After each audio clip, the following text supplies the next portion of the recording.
The politicians who allowed this mass immigration against the wishes of the people, who silenced those who objected and smeared them as racists, who continue to use atrocities to further silence people and further condemn them for racism.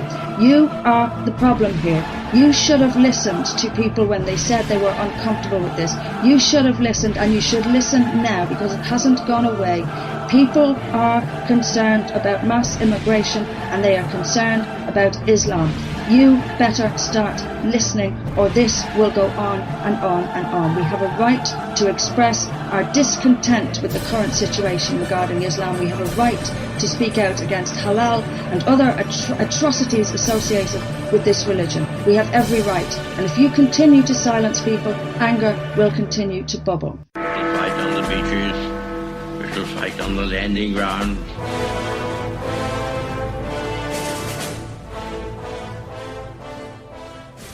Thank you for joining us. You are listening to A Radio, and this is The Morning Moment. We're on weekdays, 11:45 Eastern. Follow us on Spreaker.com and click on the like button. So this is part 2. It concerns another political figure in the UK, a gentleman by the name of Paul Weston. Paul Weston is a well-known person in the UK. He is a political figure, but not a politician. Some time ago, he went on a show in the UK called the Daily Politics. I play this to highlight this onslaught from a gentleman by the name of Andrew Neil, the interviewer of this programme. The aggressive stance by him, and make no mistake, he is not alone in either his actions or his methods on this government-controlled and funded national TV channel. The BBC have a mandate supposedly to be independent, to have an impartial approach to news and news-making.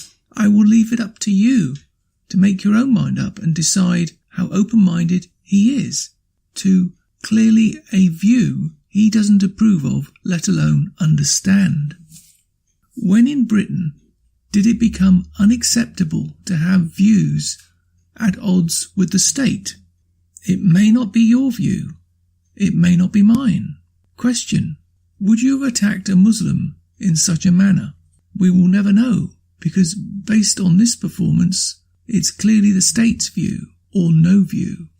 Here's the piece, and I'll be back after this. Joined now by the party's chairman, Paul Weston. Welcome to the Daily Politics. Thank you. When you founded Liberty GB, you made a video entitled "My name is Paul Weston and I'm a racist." Why are you a racist? Because this is what, if you talk about mass immigration or you talk about Islamic fundamentalism, you will be labelled a racist. But are you a racist? Not in the traditional terminology, no. But what about untraditional terminology? In what way are you racist? In an untraditional point of view, I think that when you had the police chiefs and the social workers and the council workers in Rotherham and Rochdale who overlooked what was going on with the Muslim gang rapes going on there, because they were terrified of being called racist, and this happened for 10 years. Now, maybe they're very proud of not being racist, but I think But I'm not asking about that. I'm asking you, do you regard yourself as a racist? No, I don't, no. So why did you make a video saying I'm a racist? Because if you watch the entire video, it is actually making the point that you cannot be quiet about what's going on because of one word. It's better to speak out and be honest, and I wish that those police chiefs and social workers had spoken out and been honest, rather than being frightened by one word. You may or you may not be a racist, but you're certainly an Islamophobe, aren't you? You've called Islam a thoroughly savage political and religious ideology. Not Islamism, Islam. All of the religion is savage. It is a backward, intolerant, undemocratic, savage political ideology. It is so much more than just a religion. It is a total social, economic, political way of life. And I think if you look around the world today and you see what is going on in these Islamic countries, condoned by Muhammad, condoned by the Quran, how can anybody, in all honesty, not say that this is a intolerant, So you are an savage, Islamophobe?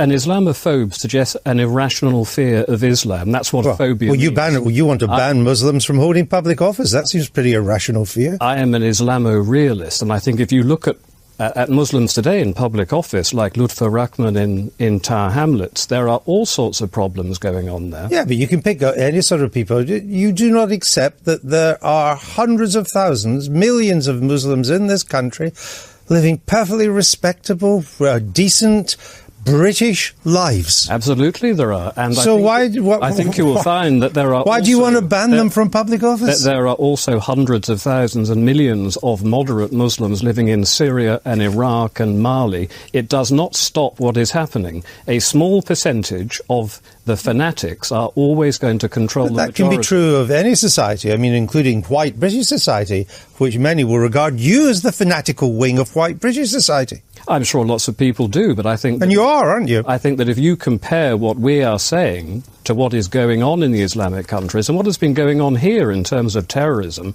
there is absolutely no way you can possibly compare somebody adhering to the democratic process, voicing a genuine concern of a lot of people in this country, and be compared to the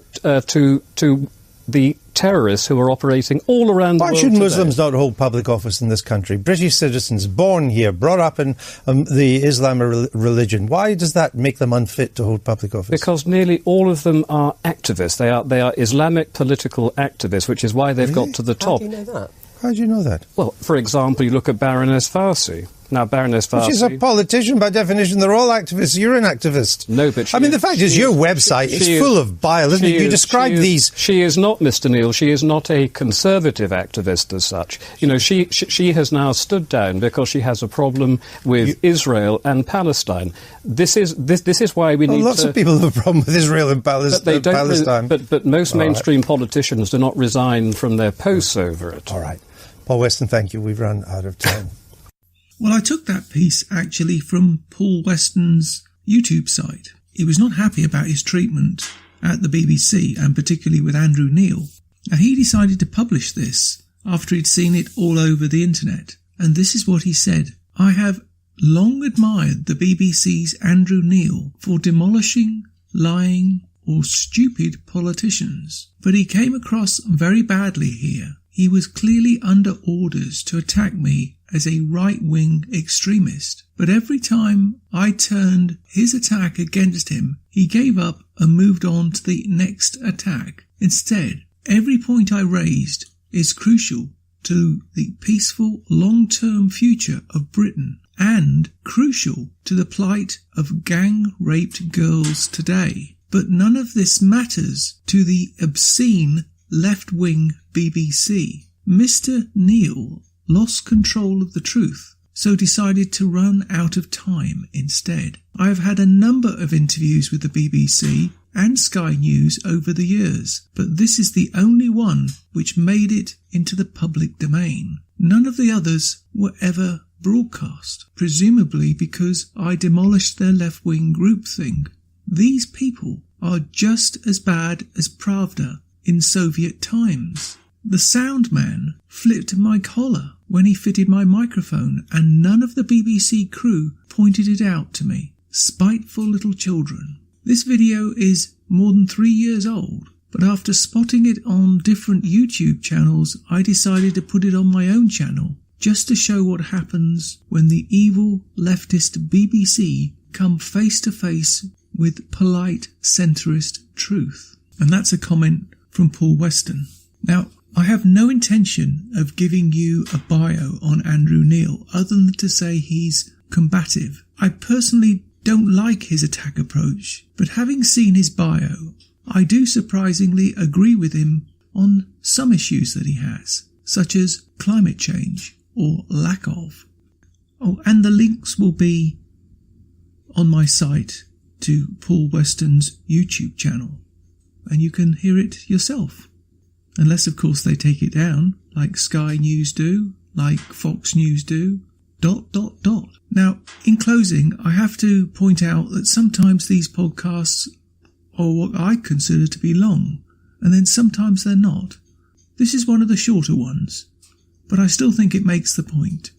Well, until next time, you can find more at aradio.wordpress.com, where you can find links to us on Twitter, Facebook, Instagram, iTunes, iHeartRadio, Gab and email. We're also on Spotify. Just go to the podcast section and type Canadian Politics with a twist and you'll find us. We are continuing to reach out to you, so please pass on these links. Please click on the follow button on Spreaker.com. You can listen to all our morning moments at Spreaker.com under A Radio. That's EHRADIO, A Radio, and click on the like button.